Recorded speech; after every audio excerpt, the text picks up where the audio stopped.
a slightly extended introduction. Then I'll give the bulk of speaking time to our special guest, Dr. Namajan Tosun. And then I hope we'll have at least half an hour at the end for question and discussion. So I want to begin by acknowledging that we're meeting on stolen land of Gadigal people, pay respects to elders past and present. So the topic for today is modern Uyghur history. The Uyghurs live, of course, in their home territory. Xinjiang, they will prefer to call it East Turkistan, Uyghurstan. But they also live in Russia and the former Soviet Union, and growing diasporas in places like Turkey, United States, Canada, and of course here in Australia. Now, the home region of the Uyghurs has attracted scholarly interest for a range of different reasons from different perspectives. Of course, we're talking here about the Silk Road, the archaeology and philological discoveries that have been made there. This territory features quite significantly in histories of the Mongol Empire and the role that the Uyghurs played in that. I'd say generally there's a little less scholarship on the period following the Mongol Empire, say from 1300 up to 1700, who more or less independent Islamic rule. Come in, folks. Are you joining us? Yes, come in. And then in the 1750s, the territory to the north and to the south of the Heavenly Mountains was incorporated into the Qing Empire by the Qianlong Emperor. And in English-speaking English language scholarship in the last 2 decades has been quite a boom of writing with a renewed interest in Qing frontiers, the rise of what's known as the New Qing history. We've seen a pretty steady stream of monographs emerging from the field of late imperial Chinese history on Xinjiang. So as I said, though the topic for today is modern Uyghur history, it's probably debatable exactly when that begins. In the 1860s and 1870s, though, the Muslim uprisings that swept through China led to a decade or so of independent rule from Kashgar.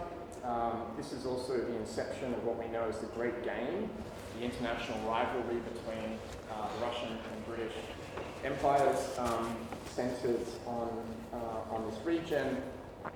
These connections are linking this territory to a global world of capitalist exchange in new ways.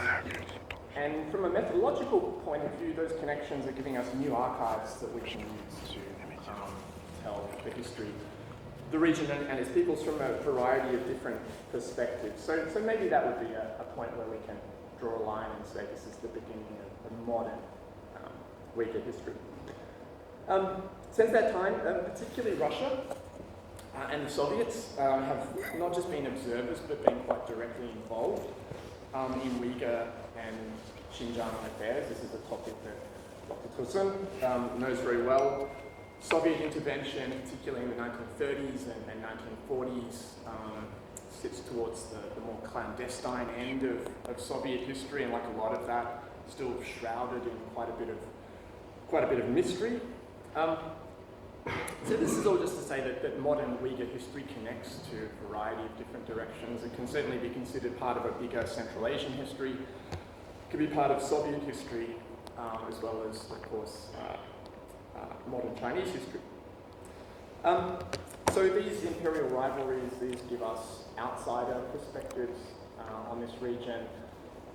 Apart from a few key points of indigenous state building, the rebellion in the 19th century I referred to, 2 very celebrated, also much debated East Turkistan republics in the first half of the 20th century.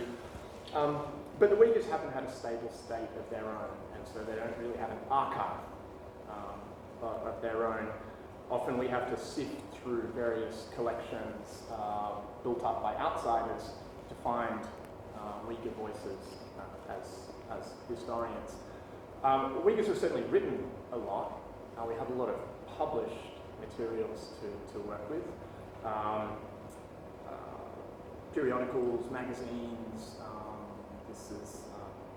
these are very important sources, including materials published inside China in periods of relative openness, I would say, in the 1980s and 1990s.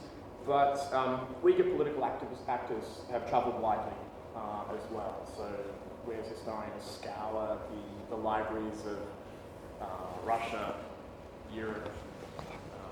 Middle East remains relatively unexplored, but nonetheless, there are stories to emerge from there too. There are some quite helpful online collections now that have brought these materials together, particularly as Uyghur publishing and access to Uyghur language materials in China has become quite restricted recently. I should add two oral sources, particularly those who work within the community, the way Nabijan does, draws a lot on interviews with members of this global diaspora, including people here in Australia who have very interesting stories to tell.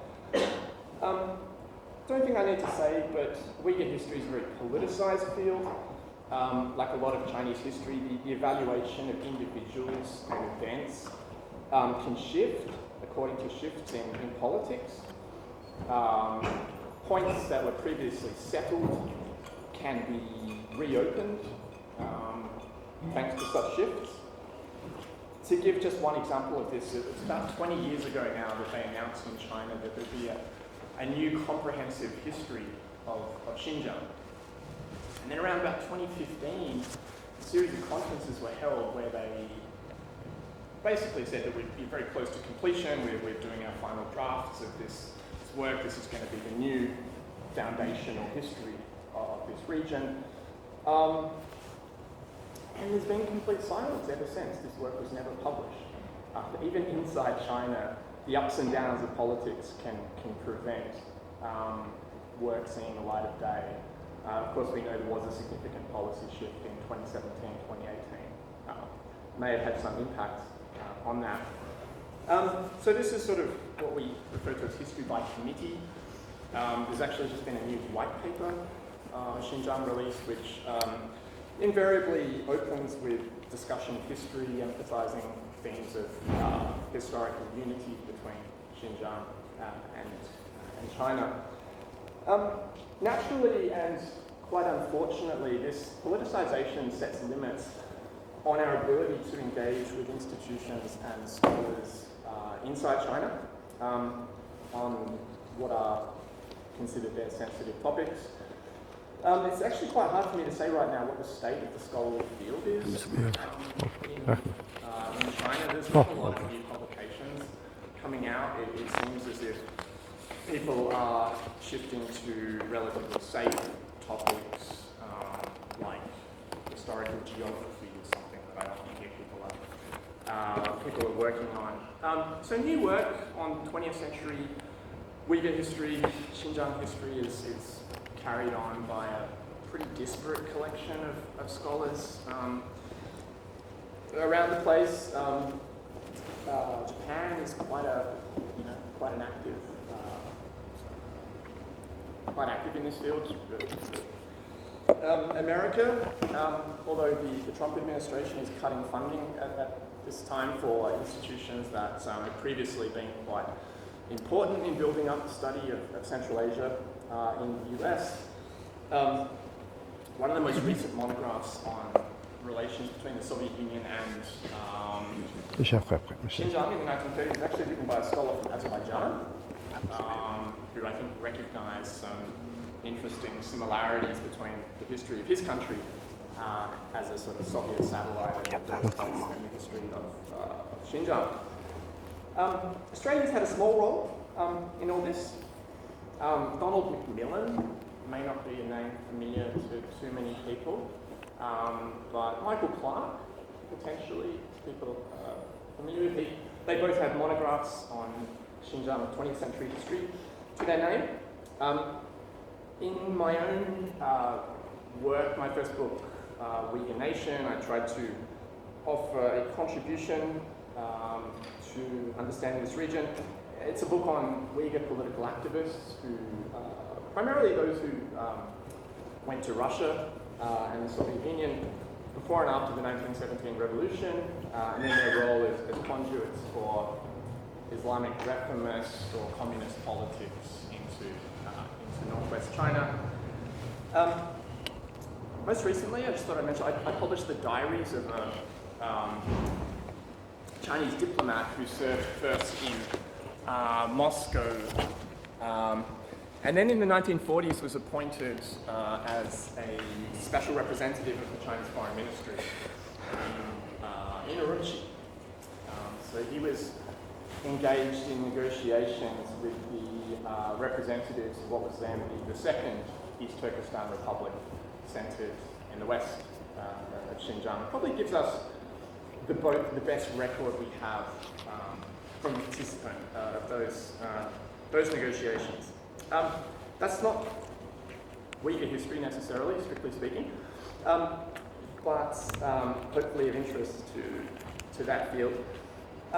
In terms of actual Uyghur political history, I still try to remain active in that field. My most recent article was filling in a gap that I felt like I'd left by my book, which was very much Russia-focused, an article on a set of activists who didn't go in that direction, who actually traveled to the Middle East, to Egypt primarily, looking to make connections with Islamic internationalist networks in the period between the Second World War, First and Second World War.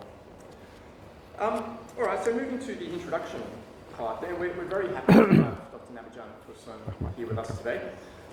I first became aware of Nabijan's work thanks to a chapter that he wrote in a book. He co-wrote a chapter with the American historian James Millward on precisely this topic, modern Uyghur history. That was a book that saw several leading scholars of the region end up getting banned from China, by the way.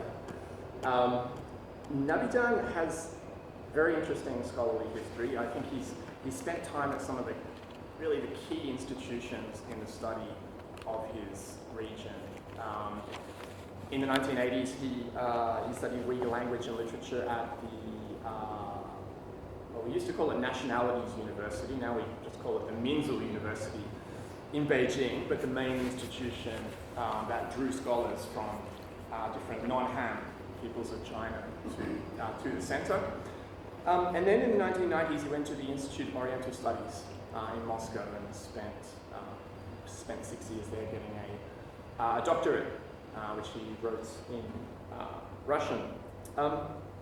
He has taught at Xinjiang University, the leading institution in Urumqi. He's taught in Kyrgyzstan, Kyrgyz National University. He's also taught at, there was one more place. I think the Kyrgyzstan and in Moscow as well. Oh yeah, also yes, some, yes. yeah. So as I said, he's written his dissertation in Uyghur. He has publications in English. He has done a lot of his writing though in his native Uyghur.